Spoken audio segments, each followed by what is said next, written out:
Kapansin-pansin ang itsura ng paaralan. Gawa sa kawayan at kahoy ang 4 na classrooms. Walang bintana. Hindi sementado ang sahig. Luma ang mga upuan. Luma rin ang mga libro. Sa loob ng maliit na silid, pinagkakasya ang hindi bababa sa 20 estudyante. Kasi yung mga classrooms namin, makeshifts lang ito, baka matumba rin. Pagdating dito sa school at nakita ko yung mga bata, nasabi ko sa sarili ko na, dito pala talaga ako nilagay ni Lord. Kaya may purpose pala siya para mag-guide ko yung mga learners. Ay, tapos mag-aso-aso man to siya ang bulkan. Dahil atrasado na ang klase, kailangan maghabol ng leksyon ni Teacher Jerwin. Pero may problema. Nag-ingon ko magsugod na ang klase. Karamihan ng mga estudyante, hirap pa rin magbasa at umunawa, lalo na sa English at Filipino.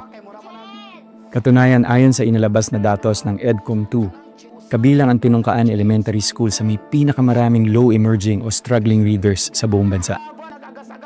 100% ng mga estudyante rito, hirap umunawa at magbasa.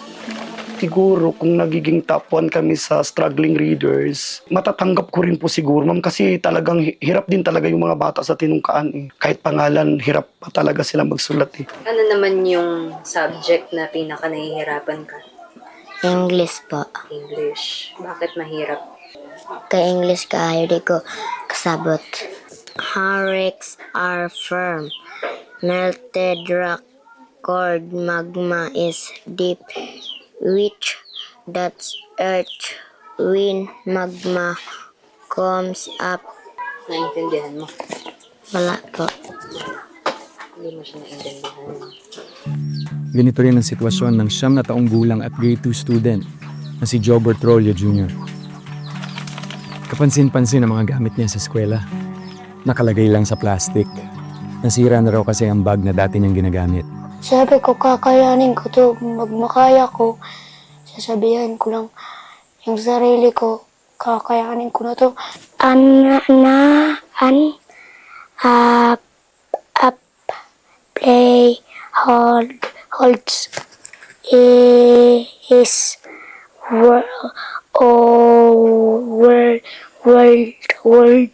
word.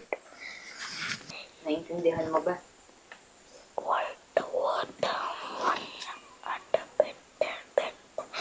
Yung sinasabi niya, yung naintindihan ko po, isulat ang sabi niya.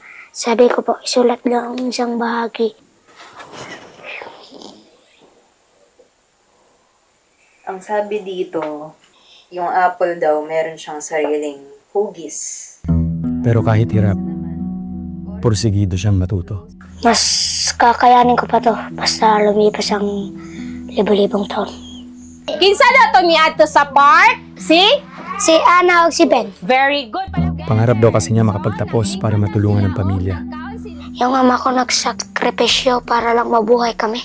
Magbibiyahe, magkakarga, para mayroon pera. Sa kabila ng mga kakulangan, ginagawa ang lahat ni na Teacher Jerwin para matulungan ang mga bata sa tinungkaan. Kailangan po, ma'am, talaga na dahan-dahanin sila po para maintindihan nila. So kami po naman, hinihimay-himay po namin at nagbe-base kami sa kaya ng aming mga estudyante po.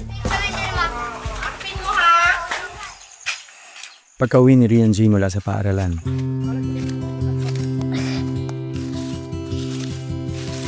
tumulong sa maisan kasama ang kanyang mga magulang.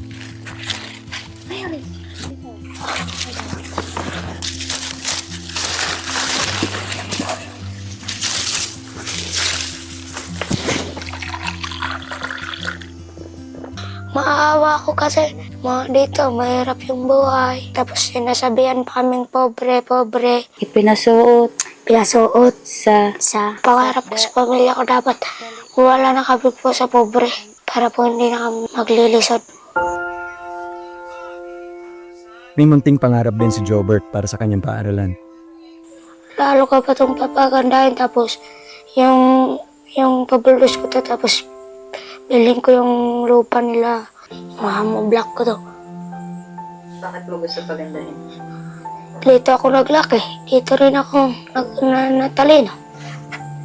Si Teacher Jerwin, Hindi raw susukuan ang kanyang mga estudyante. Hanggang dumating ang araw na mawala sila sa listahan ng mga eskwelahang may pinakamababang marka sa pagbabasa. Sa ngayon, sa totoo lang po, ma'am, sabi ko sa isip ko kasi yung mga learners ko, sabi nila, "Sir, wag mo kaming iwan." Then, sa community ganun din. Sabi nga nila, ikaw lang po yung nakita namin na may determinasyon, yung may pagmamahal sa aming mga learners. So kung hindi dahil sa'yo, sir, siguro yung anak ko hanggang ngayon hindi pa nakabasa yan.